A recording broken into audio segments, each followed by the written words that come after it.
கிறிஸ்துவுக்குள் பிரியமானவர்களே, ஆண்டவராகிய இயேசு கிறிஸ்துவின் நாமத்தினாலே வாழ்த்துக்கள். இன்றைக்கு நான் உங்களோடு கூட என்னாகமம் 24வது அதிகாரம் 3வது வசனம். இந்த 3வது வசனம் பீலேயாமை பற்றி குறிப்பிடப்பட்டுள்ள வசனம். அப்பொழுது அவன் தன் வாக்கியத்தை எடுத்துரைத்து பேயோரின் குமாரனாகிய பீலேயாம் சொல்லுகிறதாவது, கண் திறக்கப்பட்டவன் உரைக்கிறதாவது என்று இருக்கிறது. இந்த அதிகாரத்திலே கண் திறக்கப்பட்டவன் என்ற வார்த்தை 3 முறை வருகிறது. 3வது வசனத்தில் வருகிறது, அதே போல 15வது வசனத்தில் கண் திறக்கப்பட்டவன் என்று வருகிறது, 16வது வசனத்திலும் கண் திறக்கப்பட்டவன் என்று வருகிறது. சகல காரியங்களும் 2-3 சாட்சிகளை உடைய வாக்கினால் நிலைவரப்படும் அல்லவா? சபிக்க வந்தவன் கண் திறக்கப்பட்ட பின்பு ஆசீர்வதிக்க ஆரம்பிக்கிறான்.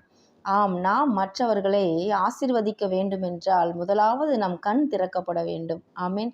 திட்டுவதற்கு மனித பார்வை போதும், ஆசீர்வதிப்பதற்கு தான் ஆவிக்குரிய பார்வை வேண்டும்.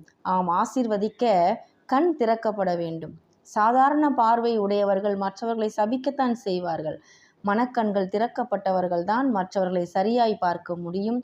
சரியாய் பார்த்தால்தான் நாம் மற்றவர்களை ஆசீர்வதிக்க முடியும். ஆமேன்.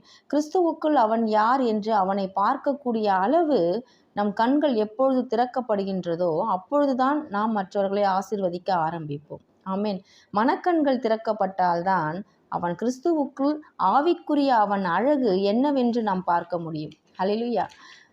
பாருங்கள், பழைய ஏற்பாட்டில் கூட கண் திறக்கப்பட்டவன் சரியாய் பார்த்து பேசுகிறான். 5வது வசனத்திலே, யாக்கோபே உன் கூடாரங்களும் இஸ்ரவேலே உன் வாசஸ்தலங்களும் எவ்வளவு அழகானவைகள் என்று பேசுகிறான். அலங்கோலத்தின் மத்தியில் விசுவாசியின் ஆவிக்குரிய அழகை பார்ப்பதற்கு நமக்கு கண்கள் திறக்கப்பட வேண்டும். ஆமேன். கொலேசியர் 2:10 சகல துரைத்தனங்களுக்கும் அதிகாரத்துக்கும் தலைவராயிருக்கிற அவருக்குள் நீங்கள் பரிபூர்ணம் உள்ளவர்களாய் இருக்கிறீர்கள் என்று பவுல் சொல்லுகிறார். ஆவியில் பரிபூர்ணமாய் பார்க்க தெரிந்தவர்கள்தான் பாசமாய் ஆசீர்வதிக்க முடியும். ஆமேன். மாம்சத்தில் குறைகளை பார்ப்பவர்கள் கண்ணில் திரை விழுந்தவர்கள்தான். சபிப்பதற்கு கடிந்து கொள்ள மாம்ச பார்வையே போதுமானது.